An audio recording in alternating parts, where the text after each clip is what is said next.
Welcome to Talking Data Equity for Friday, October 4th. I am very, very happy that you are here. We have a great session planned for you today. And my name is Heather Kraus. I'm a mathematical statistician coming to you from Toronto, Ontario, Canada. And I am the founder of an organization called We All Count, which is an organization that was really born out of my frustration, sadness, and rage about how much quantitative data and the tools that we were taught in our statistical training were being used to harm people, especially harm people that the researchers, myself included, were actually trying to make meaning for and with. And that's what We All Count does. We try and develop tools and trainings that help people align the values and the priorities and the equity goals of their quantitative projects with what we're actually doing with data. And one of the things that We All Count does is host these informal drop-in gatherings on Fridays called Talking Data Equity. Some of you I know well, and you come every time. And some of you, it's your first time, and I'm so happy to see you. And what a talking data equity session looks and feels like is different every single Friday. Sometimes we share resources, sometimes we share struggles, and sometimes we talk about really specific techniques. You'll notice that the last couple of weeks, we've been really digging into like statistical causal modeling and how to do that with a community. And sometimes we have special guests. And today we have a fabulous special guest.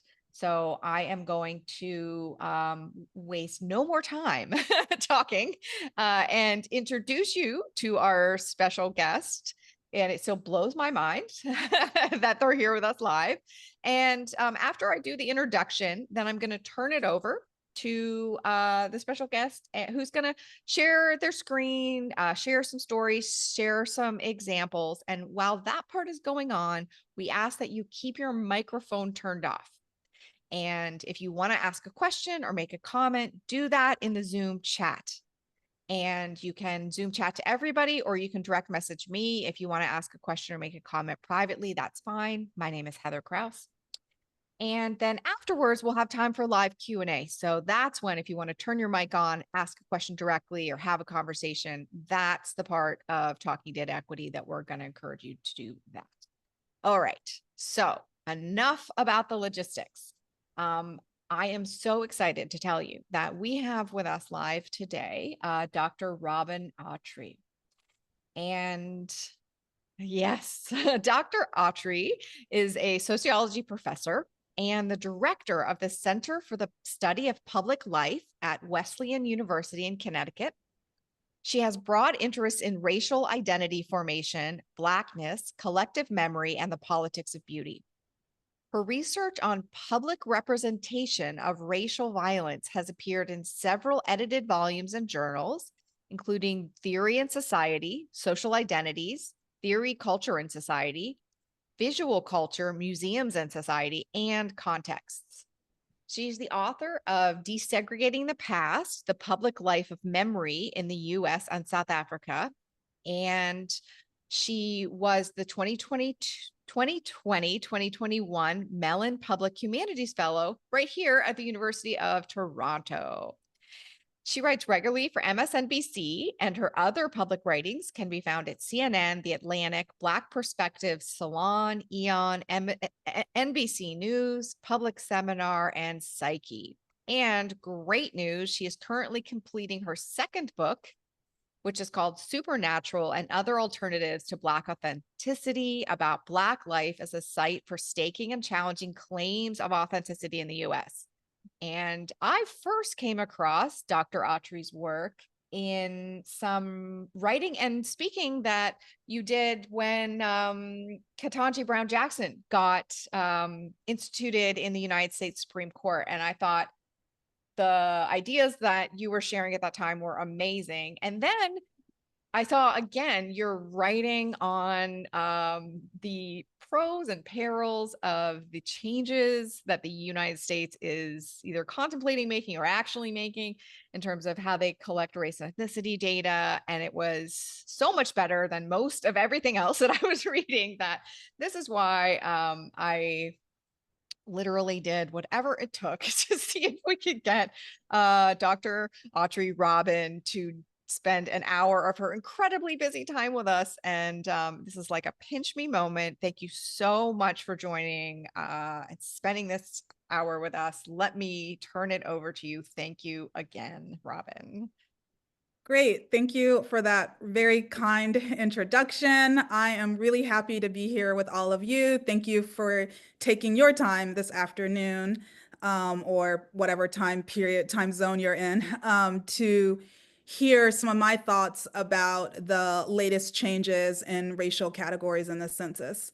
I'll just say for a little bit of background, as Heather was pointing out, I started doing a lot more public work after I got tenure a few years ago, and doing a lot of public writing and mostly op-eds, but some feature writing, and then doing some commentary on radio and television too, because of concerns about the extent to which what we were talking about, or what some of us were talking about in academic circles about things like racial categorization, or about racial identity or racism, that it just felt really insular. And so I was and am really interested in kind of having these broader conversations, and it's really fitting what we're doing here today. And I'm really in awe of what all of you are doing with data and looking at concerns around equity and justice, and how to apply some of the more kind of, esoteric maybe questions about data gathering and collecting and cleaning and what are variables, but how do we use that knowledge in the interest of having a more kind of equitable society? So I really applaud all of you for that, and I'm happy to be here with you today. Okay, I'm gonna go ahead and share my screen. Okay.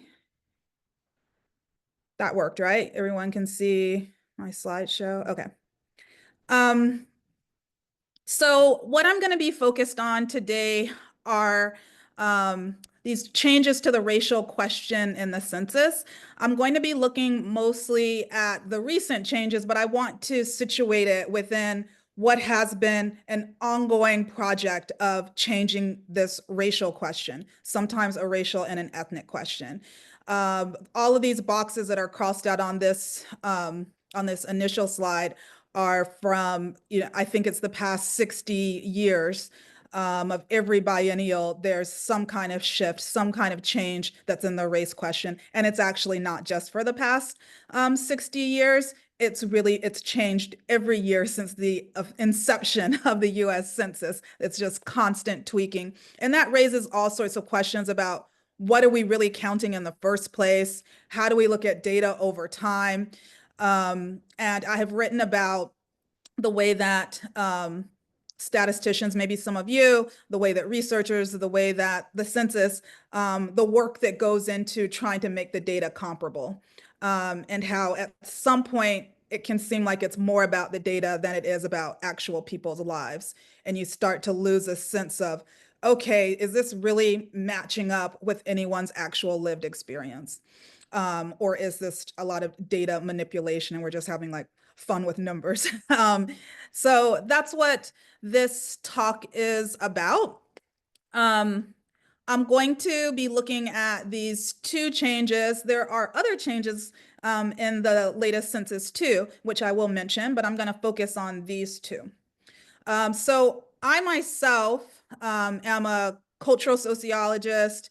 I mostly use qualitative, ethnographic, historical, archival methodologies in my own work, but I am very interested in variables, and especially racial variables and how those variables change over time. So I am looking at similar data that you guys might be looking at for those of you who are looking at quantitative data, but I'm kind of like just really interested in the variables and in the categories, perhaps more so than the modeling. I'm interested in those as like a particular type of artifact.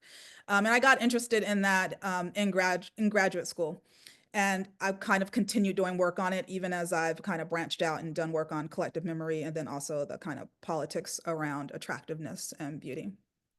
Um, so I've long been interested in how we count our population and who gets to make those decisions. And while the census has tried to have more focus groups and tried to have more people involved, it's still a very top-down process where experts are making these calls. They're getting all sorts of feedback from social movements, from lobbyists who want to have changes made on the census, but most of us don't have a lot of say in those decisions. We just sort of look at the announcement like, oh, they're finally going to do that, or oh, they're not doing this anymore. So it really is this sort of like top-down process. It was even more so in the past, but I think a lot of us would argue that it still is today. So the updates that I'm going to focus on, as I mentioned, are the ones that are circled here, how Hispanic and Latino, the categories that they use. I mean, even those terminologies, like some people don't use either of those terms anymore. And we are going to talk about language later in this presentation. The way that the data is going to look really different for people who self-identify as Hispanic and Latino because of a decision to collapse or combine the race question and the ethnicity question. So if I go back to the first slide, you can see that, say on this one or this one, well, actually it'll be on any of these because they were considered separate questions. So the races that are available here do not include Hispanic or Latino, for example. I didn't include, because I was trying to like crop a bunch of stuff on this screen, that it's the next question would be an ethnicity question. And so that's not going to be the case on the 2020, oh my gosh, I'm having a 2020, 2030 census. But also, it's not just about the census, right? It's about any federal agencies, any surveys that are using federal categories. So these are categories created by the Office of Management and Budget. And so on the American Community Survey, which goes out more often or more annually, but then also any kind of forms that'll have racial categories on it that are the national federal categories, you'll see those differences. So we don't have to wait until 2030 to see them on forms. So the other change I'm going to be talking about is the inclusion of this Middle Eastern or North African category. Those are the two primary ones I'm going to talk about. As I mentioned, this will be the first time that you can combine this question. This question is being combined and that respondents can just identify as Hispanic and Latino as a racial or an ethnic identity. You don't have to specify which one it is, which one you're thinking of it more as a racial category, which we tend to think about as some kind of like biological or phenotypical differences, which I'm sure we all know doesn't hold a lot of weight, versus an ethnic question, which people tend to associate with like a cultural experience, which also is a lot more complicated in reality. So those will be combined.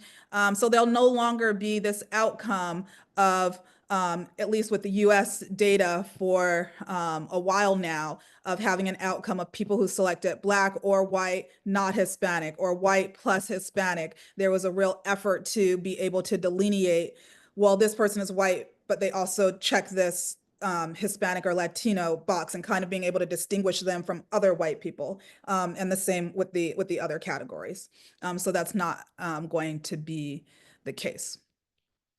And then the next one, oh, sorry, this Middle Eastern or North African category, MENA.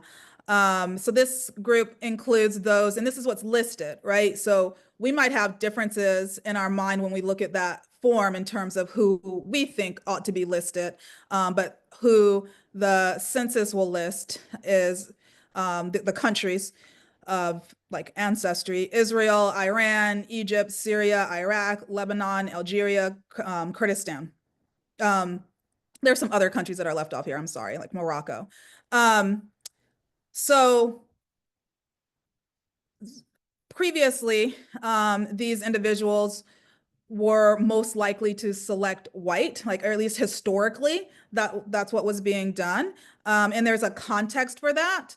It's not necessarily some kind of biological evolutionary argument about how populations spread across the globe. There also is, and these like mega these four essential human races, that's not really the thinking that went behind that self-identification as white. It has more to do with immigration laws in the US, and that how the difficulties that were put in front of people in terms of if they were able to legally migrate to the country, and that selecting white would make you improve your chances of being naturalized, or being granted citizenship, or just being admitted into the country. There's also, as we all understand, US is a highly racialized country. Um, there's quite a bit of desire to distance oneself from the most stigmatized groups, which in the US, there's a great deal of anti-Black sentiment and Black stigma. And so whatever group you can identify with that gives yourself the most distance from that group, that there can be some kind of personal and collective advantages to that. There's also plenty that's been written about not just in terms of Black and white, but also discrimination in the early 1900s and the late 1800s against Asian immigrants, and why you might not have, or why we didn't see more people from the Middle East being willing to identify as Asian, different Asian nationalities, because they might have jeopardized their chances of being able to immigrate. And so those might be, like some loosely, weirdly biological reasons, and then these historical reasons. But over time, there's just inertia. It's not like people are necessarily thinking that when they start ticking those boxes in 2024. That's a kind of broader context, and then we carry it forward. And that's the sort of thing I'm interested with collective memory, how even if you don't have specific knowledge or memories of these contexts, we find ourselves through habit, through ritual, like reenacting things as if we did have this living memory of it, that collective memory can present itself in these peculiar ways. Okay, so in terms of the reception, I would say that for the most part, there's been a lot of applause at these decisions. It never felt right, as I wrote in this op-ed that Heather mentioned, to think of people who are from the Middle East or people who identify as Arab American, that they're white, that just never seemed accurate at all. I mean, all of these categories are inventions, and none of them are, have this like realness to them, if I can make up that term.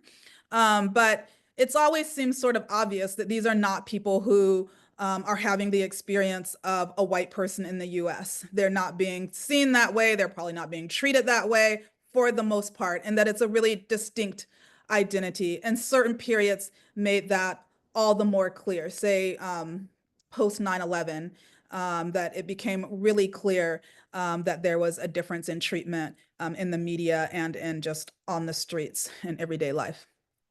So people have applauded it in terms of, okay, this has been like an awkward, very blatantly inaccurate part of the racial data collection. Other people are happy that it's going to help with being able to do research specifically on this group, and when I say group, it's actually like a lot of different people being lumped together, but it'll be easier to be able to do research into the sorts of equity issues you guys are interested in, that we're all interested in, about how are people from Arab and Middle Eastern backgrounds faring in terms of health outcomes, or education levels and what have you. And then also, I'm not sure exactly what's going to happen with this, but just in terms of if members of these communities will be regarded as people of color and maybe have some of the same protections and access to resources, say on college universities like where I work, where some of you might work.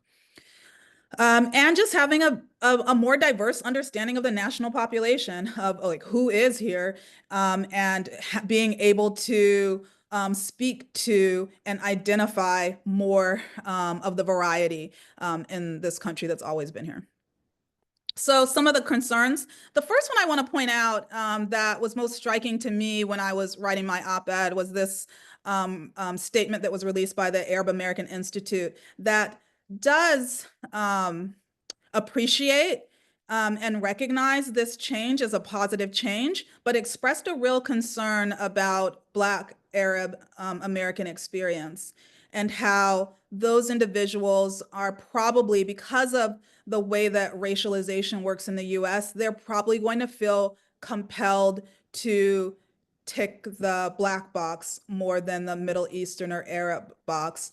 And it talks about a kind of doubleness or a dualness for these members where they might have a really strong Middle Eastern or Arab sense of self, but that in terms of how they're treated, in terms of how they get read by others, that the primary way, because of the saliency of this kind of Black-white racial dichotomy in the US, that they might feel more compelled to tick the Black box more so than Arab or Middle Eastern or North Africans will be compelled to tick the white box, if that makes sense. So that the second one about an artificial dip in the white population, as people who had an incentive or just through inertia were ticking that white box, fewer people are going to be ticking that now.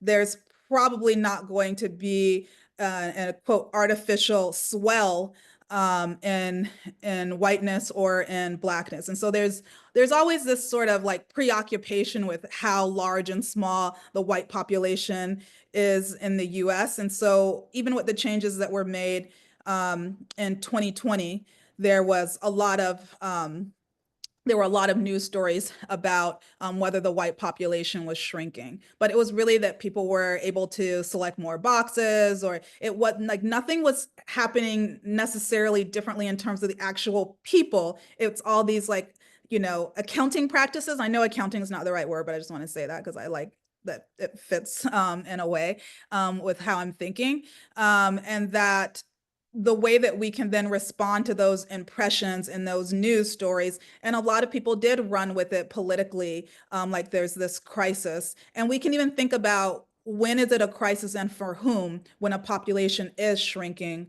or when it's growing or when it's staying the same. We don't all respond to that information the same way, even when we think it's true. Like that might not be a concern for someone, and someone else, it's like panic time. So another concern for some people is about a greater focus on social differences, that we ought to be focused on the things that we all have in common. This is a perennial issue for people who have gripes with the US collecting this data in the first place. And I'm going to talk a little bit about it later, because even though it kind of feels like we've been doing this for a long time, like it sort of like seems like just the way we do data collection in the US. But there are countries like France and some others that I'll mention that it is prohibited, and for this reason too. And it's not, seen necessarily as a politically left or politically right sort of ideal, but just that this kind of, idea of a French national identity being more central and more important than these racial divisions or ethnic divisions too. That doesn't mean there's not a lot of pushback in France and other countries that they actually have laws prohibiting the collection of the data. So then I have here combining like really different cultural experiences and really different kind of ancestral backgrounds in that MENA group, the Middle Eastern, Arabic.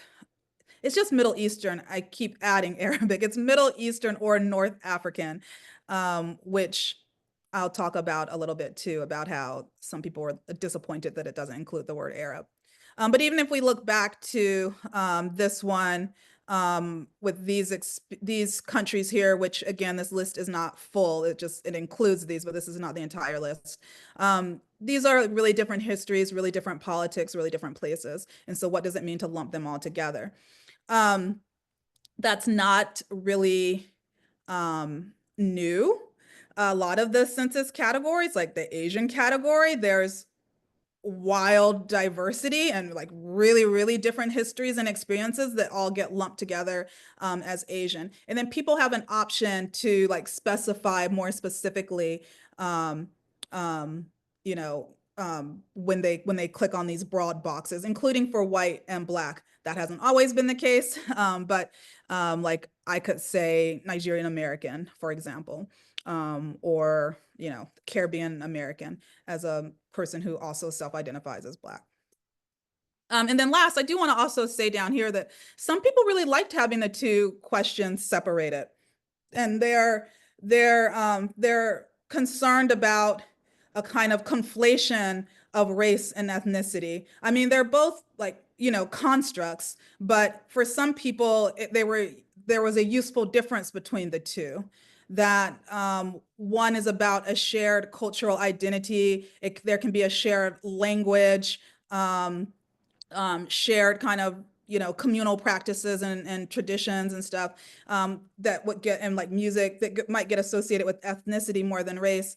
And some people appreciated the opportunity to be able to separate those two.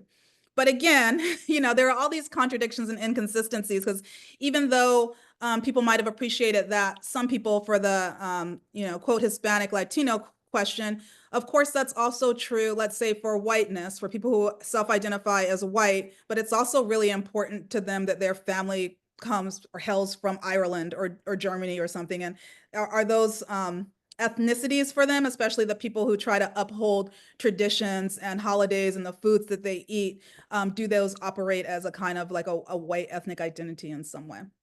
And they're not ways to answer those questions definitively, which is why these categories are always changing. People will feel really strongly and say, yes, it's the same. And then other people are saying, no, it's completely different. So you end up with a lot of passion and a lot of kind of agency around trying to make these shifts. I just wanted to point this out quickly. I found this on the census website, and it shows all of these different changes to the race question. So 1790 is when we had our first official census, and it only goes to 2010. I'm just going to click here to take us to, you can still see this, right? Okay. So that when you click on this anywhere, it's just a neat tool that they have on their website. It gives you a little summary of changes that were made. So racial categorization, the first decennial census was a reflection of changes to the Constitution. So it's constitutionally required to collect this data, right? And so that is sort of interesting in and of itself that it's in the Constitution that we will collect this data. But then what will the data be? The data changes. So we see on these early years, you can see here, I don't want to hover over it because it's going to give me that comment, but slaves are listed here. Slaves, free color people, Black people, mulatto, Mexican is listed here for the first time in 1930. That's the first time there's any kind of Hispanic or Latino category that's listed. In 1960 is the first time that you could do self-identification, that before then an enumerator would come by and tell you what your racial identity is. But this is when you have the right to fill out the form and you tick what you think your identity is.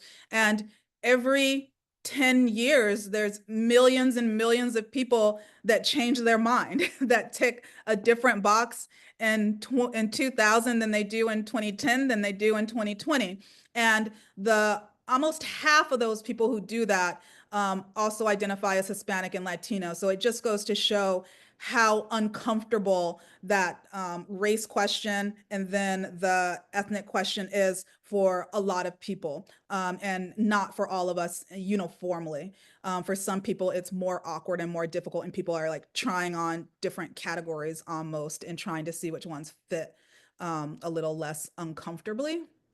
And I should also say that people who tick Hispanic and Latino were also the most likely to just leave the race question blank altogether. And so it's really concerns like that that went into trying to like just more accurately ask that question, and thinking that maybe if it's collapsed, that they'll get, you know, better data that actually represents how people think about their racial ethnic identity. Of course, that reflects all sorts of global other ways of thinking about race and thinking about ethnicity throughout South America, throughout Latin America, throughout the Caribbean, that it's like people bring those with them. We're talking about the collective memory in this country. Well, part of the collective memory of this country is connected to the collective memory of other countries. And people bring all of that mixture to bear when they're making those choices, when they're opting in and out, where we have a lot of historical knowledge that we are consciously and subconsciously drawing from. So this only goes to 2010, so it doesn't have the most recent changes, but the census will need to update this because there's been huge shifts at play. Okay, let me go back into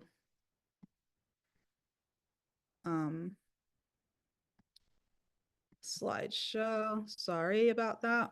Where's my slideshow? Ugh. Okay. Well, I don't think this is a slideshow, and I'm just going to roll with it. Okay, so we talked about public reception. We talked about that. Okay, so for me, what I think of all of this as are examples of racial formation. This is a classic.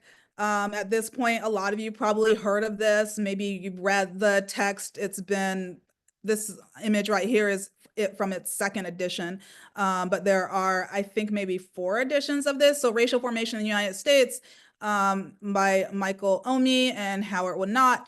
And there's this core idea about racial categories and identities changing over time, that they get created, transformed, destroyed, lived out, and modified. It's inevitable. There's never any getting it right. They're necessarily dynamic.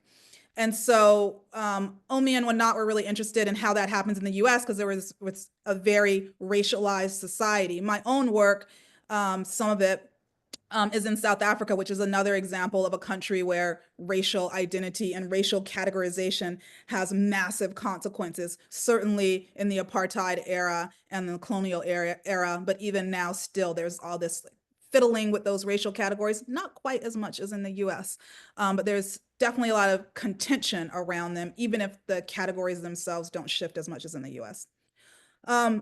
Excuse me. So there's the racial formation theory. So that's just saying that racial identities and categories, I should say, not just identities, but racial categories change. And then it's the racial project that helps explain how exactly do they change. And there's a lot of different ways that they change. Sometimes it's social movements. Sometimes it's state interest and state power and like a government project. Sometimes these are really extreme, if we think of a case like apartheid, for example. And sometimes they're really banal, like we're just making a little tweak here and there to the wording. And so I do just make my note here at the end about the advantages and the dangers of official state classification, because it's like the elephant in the room that, especially for you guys and for us, in terms of our interest in differences in power, how data gets used, who's collecting it and for what reason. There's been all sorts of horrible examples about misuses of racial data, not just for racial science, but also for like Japanese internment. There was a concern post 9/11 that if there had been a question like the Middle Eastern and North African question, that people might try to use that data to identify where Arab Americans were located in the United States.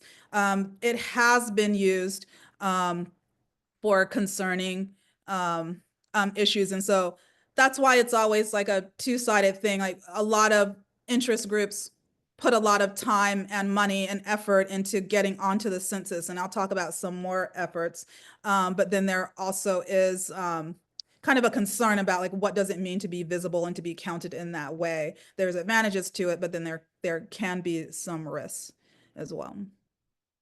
I wanted to point this one out. It's less talked about, thinking about language as a particular type of racial project. And just I cited this person's, Sammy Alem's, ratio linguistics, thinking about the way that we talk about race. Now, this could be making remarks like Vice President Kamala Harris turning Black, like just that phrasing, like what does it mean to turn Black, and what's being said in that moment. I mean, I think we've all kind of heard those conversations every which way the last month, but underneath it is really a challenge about, oh dear, I'm sorry, this is cut off here, about multiracial identity and what does it mean to be a biracial Black person, right? There are all sorts of additional specifications and nuances that those categories, they'll just never be able to capture. It's almost infinite, the types of bifurcations that we would want to make. But it is useful to note that there has at least since the 1980s been a lot of interest in having just a multiracial box. We don't need to get into if I'm biracial Black or biracial white or if I'm this, but just multiracial. And there's been a lot of pushback against that. And instead, in 2020, it was the first time that you could check multiple boxes. And that was their way of responding finally to those interest groups to say, okay, now you can do it, but we do want to actually see which groups you're a part of. We don't want just this sweeping multiracial category, and we can think about why that might be. I also have down here finally, because I keep saying Arab American, but it's important that MENA does not include Arab, right? Or I shouldn't say it's important, it's significant, it's relevant. So what does that mean for people?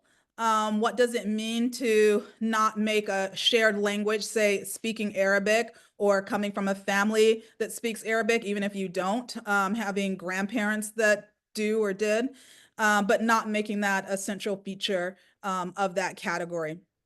It might seem sort of innocuous, but for some people, that's a missed opportunity in terms of feeling more recognized in these categories by not having that be present. I also put here on the top one that I write about in my book, this change that was made in 2020 after the killing of George Floyd, when there was, all these different national discussions happening.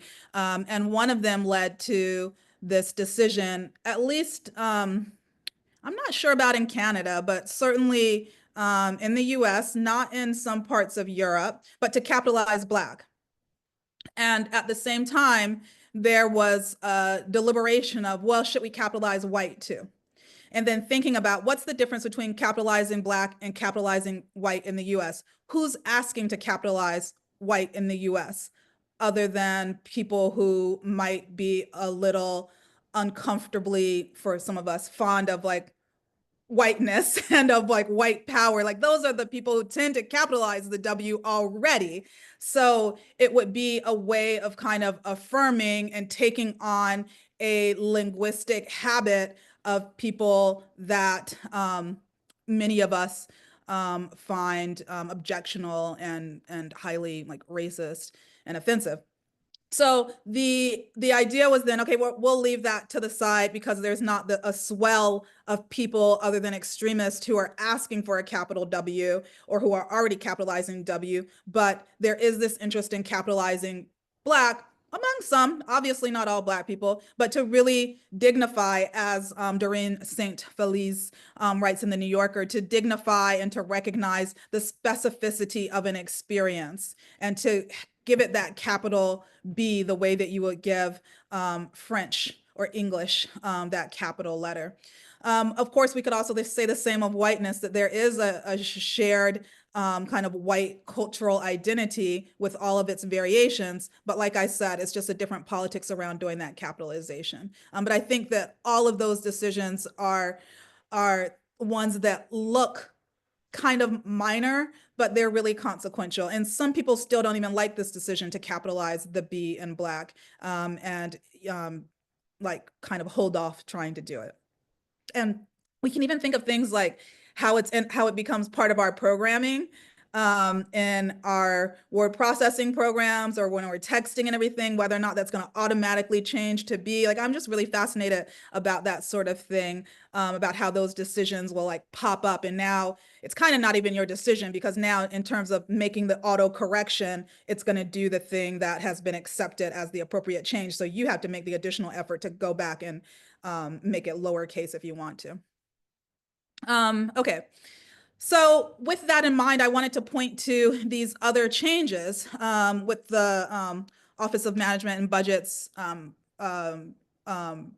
altering of the racial data categories. And these ones aren't talked about as much because we're very focused on those two, understandably, about collapsing the race and ethnicity question and then the MENA category. But these are also changes that they agreed to moving forward in 2024.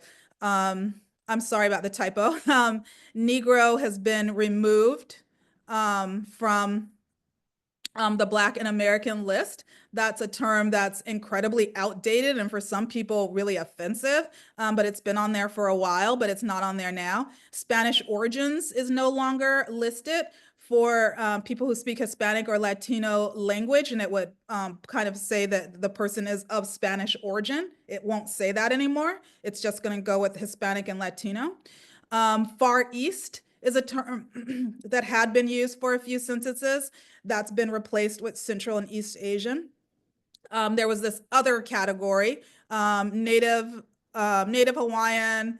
There's I don't have the other categories, but there's like Alaskan Eskimo. We have Pacific Islander, a different type of Pacific Islander. But then there was just this comma other.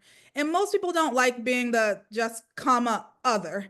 Most people are like, well, I guess I'm supposed to tick this because I'm sort of related to, I guess this is kind of like an indigenous category. And so I guess that I'll click this because of the other and the perception that it's some sort of vaguely indigenous category. So they don't have that additional other listed. And then, this last one is a little trickier because, collapsing that racial and ethnic question, you're just getting really different sorts of data every census. You're going to get, for people who are using this data to try to learn something about, where people live or how they're faring economically, it's going to be difficult to know what exactly is the change from 2000 to 2020, for example, or to 2030. So the census is trying to create these like diversity measures that people can use and that can be applied to previous censuses too. So not just that can be applied to the new data, but a way of using these measures, which includes these things I have here on the bottom: diversity index, prevalence ranking diffusion score. Maybe don't ask me about that one because I don't remember what the diffusion score is. And then prevalence mapping, which is just a mapping tool. But they're tools that they can use, that they're creating with these new categories in mind, but they can be projected backward so that they can still do those sorts of at a glance comparisons. I want to talk a little bit about variation across time and space. This is something that's very interesting to me because I have an interest in variation, number one, but also historically and within the same country and across countries. Because to me, it's just wild that the same person can have a different kind of racial identity or be classified differently in at one time than another time. It might seem less wild going from 2020 to 2030, but if we're thinking about in 1970, the same country, this country, but different racial categories, there has to be some meaning behind that. It's not just the ticking of the form. They didn't come out of nowhere. It reflects some different understanding, like a popular understanding of racial and ethnic difference, but also a different interest of the state and what types of data it wants to collect. And so I just always find it fascinating to think about like what that would mean about the kind of experience you would have as the same person, but being categorized differently. And then if we stay within the same period, what type of experience I have in living in a highly racialized society, and there's a lot of attention to racial difference, and there's just a lot of occasions for me to tick a Black or African American box. The difference between, and it's really kind of formed or shaped my identity in a lot of fundamental ways. Having that category associated with my identity, they're not exactly the same, but it's really difficult for me to even imagine being able to dissociate it, even as someone who's very adamant, as I imagine we all are, about the social construction. There's no real biological and certainly not genetic basis of race, but it still shaped me in really fundamental ways. So that if I'm in France or if I'm in Senegal, where race is being conceived of really differently, it's pretty wild for me to just think about, like, what would that mean for my day-to-day life or for my own sense of self, for this thing that has shaped my identity so much. So I'll just move kind of quickly because I know we're running short on time, but so that's what this first category is getting at. Some of these changes in the US, it's just infinite. We could go on and on about them. The goal, I should say one of the goals, because there's a lot of goals for why those categories change, but one of them is, can we get the category closer to the lived experience? And there's constant tweaking because the lived experience changes a lot. More people enter in, more people exit. It's influenced in different ways where groups are influenced by other groups. Groups grow and they shrink. So the lived experience is changing a lot. So it makes sense that the category often doesn't fit well, even if maybe it did at one point. And then I just wanted to make this note, which I had mentioned earlier, about this Asian category, which includes really, really different experiences. So if we're thinking about the MENA category and that being one of the shortcomings of that category, that there's so much of a diverse experience within that category, the same can surely be said for these other categories, including Asian, or even just thinking of Black, where if you have ancestors that go back to enslavement in the US versus the experience of more recent Black immigrants, that, okay, we're both going to tick that box, but we might be having really different experiences. And then I want to make a note that there's also just a ton of variation within a country, but then across countries. Some countries don't collect racial data at all. I've listed some of them here. There's a lot more. And here are countries that do collect data. But as I mentioned with this US example, it changes from year to year. Like Brazil has been collecting data from, I believe, around 1940, but Colombia, it's much more recent. So even getting a sense of what's going on with the racial makeup, say across Latin America, that can be really hard to do because of national differences. And sometimes these other types of data, especially for these countries that don't collect racial data, like Australia, France, and Germany, they might collect data about religion, language spoken, place of origin, and that gets used sometimes almost in a way that we talk about racial data in the US. So it becomes this sort of weird stand-in, but you actually end up with a lot of undercounting that way. Okay, I'm almost done. So between variables and identity, I just want to make the point that, I'm really interested in this question about, are they real or fake? And the answer is yes, right? That it's treated as something that's real. We think it's obvious that you can see it. I can tell you until I'm blue in the face that I'm one thing, but if it's not what that thing looks like in your mind, you're just going to go, oh, okay, because you don't want to be rude, but you might be thinking, what's she talking about? Race is also a fiction. It's not biologically real. It's not genetically real. On the side here, I have this statement from AAA, which is the American Anthropological Association, classic statement from the 90s, which talks about how this idea of race as a biological fact, even though it's a social fact, how it took hold. And just very succinctly, in a few pages, it just completely unravels. It kind of undoes that idea altogether. And I do have a link to it in the on the last slide for those of you that want to look at some further reading. I also concluded here, just as a sociologist, this is really important. Sociologists, we're really adamant about reality is socially constructed. Certainly, racial categories are. There's this basic principle within sociology. If we define a situation as real, however, right, it's socially constructed, but if we define it as real, then it can be very real in its consequences. And I think that's a great way to think about these categories that, of course, they're not real, but they do have really real consequences. And that's why there's this, drive to try to understand those consequences better, and it's hard to do that if you're not collecting the data. So is there a better way to collect it? Is there a way to understand it in terms of it being a variable or a category and not an identity necessarily, and not a lived experience, that those things aren't synonymous? And that's what I'm getting at with this measurement question. Before I say that, though, I do want to say this point about historian Barbara Fields. This is just a really interesting piece about slavery in the US. It's an article in the New Left Review about the way that the idea of race followed the institution of slavery, and how we like to think of it as like we just inherited this idea about race, and we inherited an idea about racial difference. But Barbara Fields is really adamant that actually we invest in it every day.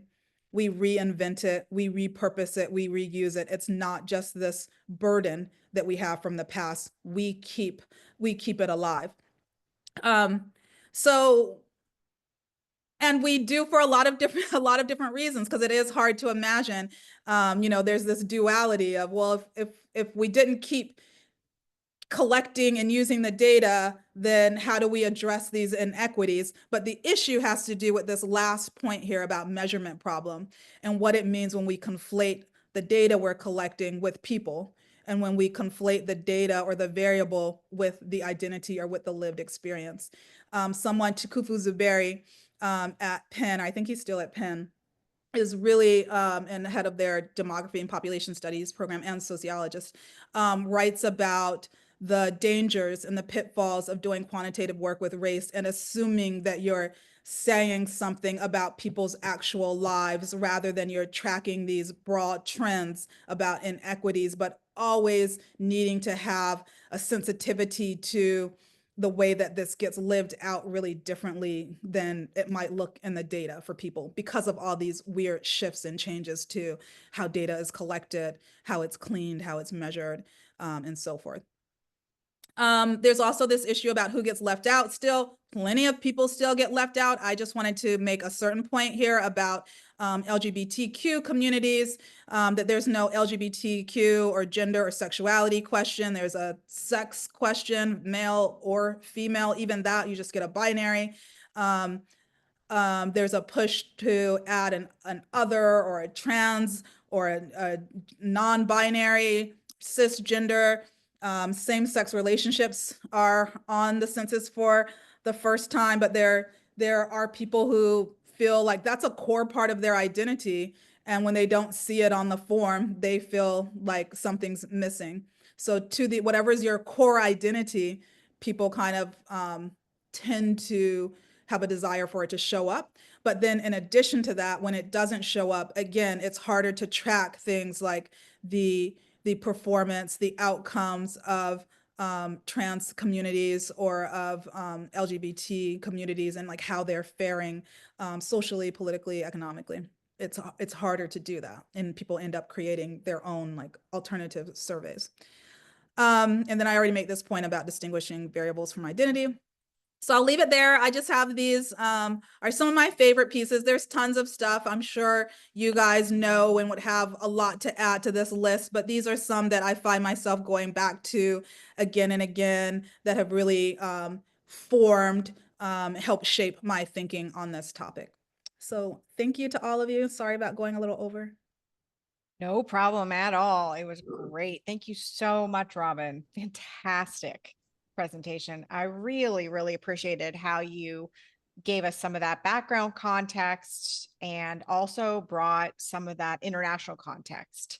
It's very easy to go down a rabbit hole of US Census racial categories and then forget that they are not the only racial and ethnic categories in the world. And one of the things I love so much is how consistently and clearly you say all of these are going to be wrong. Mm. because so many times the question that people come to is, how can I do this right? And when we take that off the table, we can have a much more grounded and real conversation about, what are we actually measuring? And who is advantaged by the ways that we're measuring? Yeah, exactly. And it's like, what's the conversation that we're going to have? Because if we get too zoomed in, like I could have just spoken only about these two changes, but I really wanted to put them in this bigger context and having the emphasis be we need to always have this context in this larger conversation. Because when we zoom in too tightly, it's almost like a fetishization of the data or of the change, and we isolate it from these bigger questions. I think that's a mistake. Ah, so great. I really appreciate that.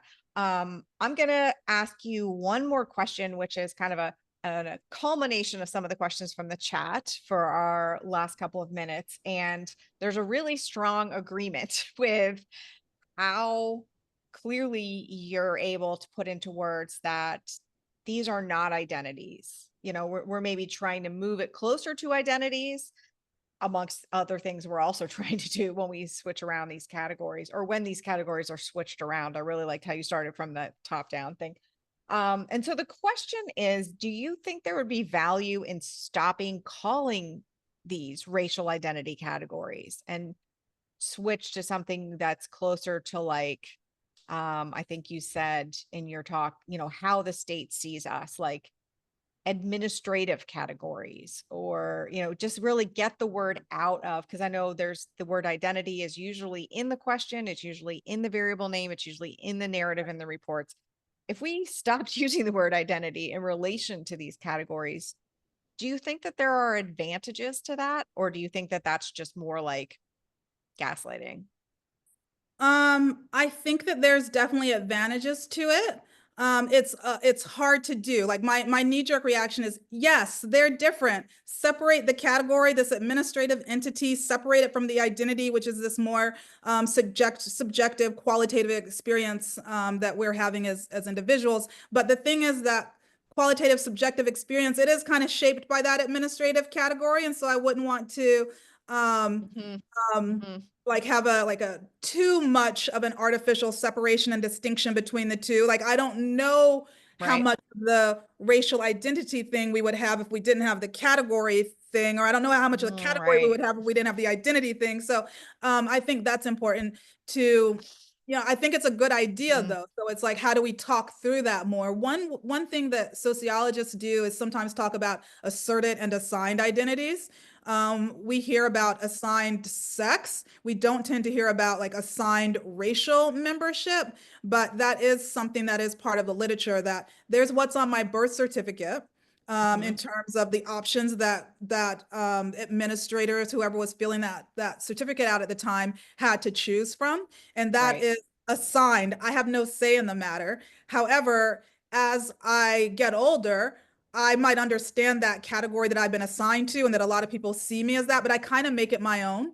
Maybe I try to actively reject it, or I just have an individual experience with it. And then we kind of call it asserted. And I have like an asserted version of Blackness that I think Mm. of as kind of different from that assigned version of Blackness. And Right. they're related to each other. But maybe if we talk about like how we assert racial identities versus in relation to the way they were assigned to us, that could be kind of a fruitful conversation, I think. I love that. I love that new word and its use.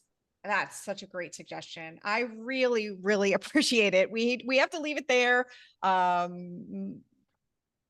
We could talk for hours. I am so grateful, Robyn, for you spending this time with us. I really appreciate it.